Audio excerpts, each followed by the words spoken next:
তিনটি দাবি সঠিকভাবে বাস্তবায়ন না হয়।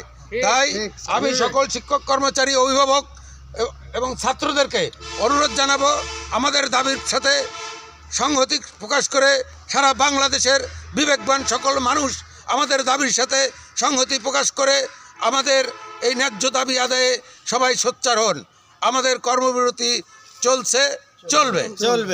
ধন্যবাদ রংপুর সিটি কলেজের আইসিটি প্রভাষক মোহাম্মদ দেলোয়ার হোসেন স্যারকে। এখন আমরা একটু কথা বলতে চাই এই অত্র কলেজের ছাত্র তোমার নাম কি বাবা? আমার নাম মোহাম্মদ হাসনাত ইসলাম। তো মোহাম্মদ হাসনাত ইসলাম, তুমি এই যে স্যারদের যে দাবি নিয়ে যে স্যাররা দাঁড়াইছেন, মানববন্ধন করতেছেন, তুমি মনে হয় সংহতি প্রকাশ করছো, সম্মতি আছে তোমার, তা তুমি কিছু বলো। আমাদের রংপুর সিটি কলেজের এই দাবি যে স্যারদের গায়ে হাত তোলা, স্যারদেরকে এইভাবে অপমান লাঞ্ছনা করা, এটা যতক্ষণ না মেনে নিচ্ছে ততক্ষণ পর্যন্ত আমরা এই কলেজে কোনো প্রকার ক্লাস করব না, কলেজ স্থগিত থাকবে। আর দাবি মেনে নেওয়ার পর আমরা কলেজের পুনরায় শুরু করবো সব কিছুই। ঠিক আছে, তোমাকে ধন্যবাদ। তো ছাত্রদের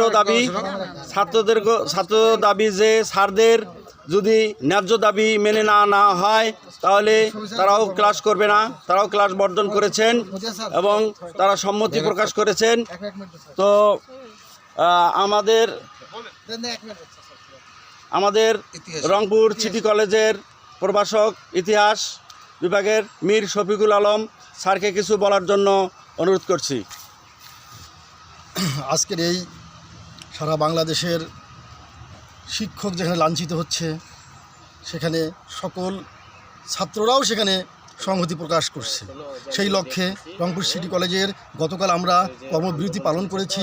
গতকাল থেকে আমাদের কর্মবিরতি পালন চলছে এবং চলবে, এবং আমরা ধিক্কার জানাই এই পুলিশের পেটুয়া বাহিনী, এই সরকারের নির্দেশে যেভাবে অত্যাচার চলছে, যেভাবে নির্যাতন চলছে।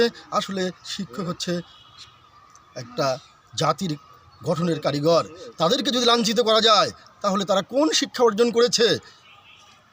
সেই সঙ্গে আমরা সারা বাংলাদেশের সকল শিক্ষকদের সঙ্গে সংহতি প্রকাশ করে ছাত্রদের সঙ্গে একত্র নিয়ে আমরা আজ মানববন্ধন করছি। যতদিন পর্যন্ত আমাদের দাবি পালন না হবে ততদিন পর্যন্ত আমরা এই রাজপথেই থাকবো ইনশাল্লাহ। ঠিক। এমপিওভুক্ত শিক্ষকদের ন্যায্য দাবিসমূহ বাস্তবায়নে আন্দোলনের সাথে সংহতি প্রকাশ করে ও শিক্ষকদের উপর হামলার প্রতিবাদে কর্মবিরতি শিক্ষক কর্মচারী বিন্দু রংপুর সিটি কলেজ। এখন তো আসলে এই আমাদের কর্মচারী তো আসলে এটা ন্যায্য দাবি শিক্ষকদের, এ দাবি আদায় না মানা পর্যন্ত পরবর্তী আন্দোলন চলবে, এই আশাবাদ ব্যক্ত রেখে আমি এখানেই শেষ করছি। Mir Motiur Rahman, Rangpur city college, Rangpur.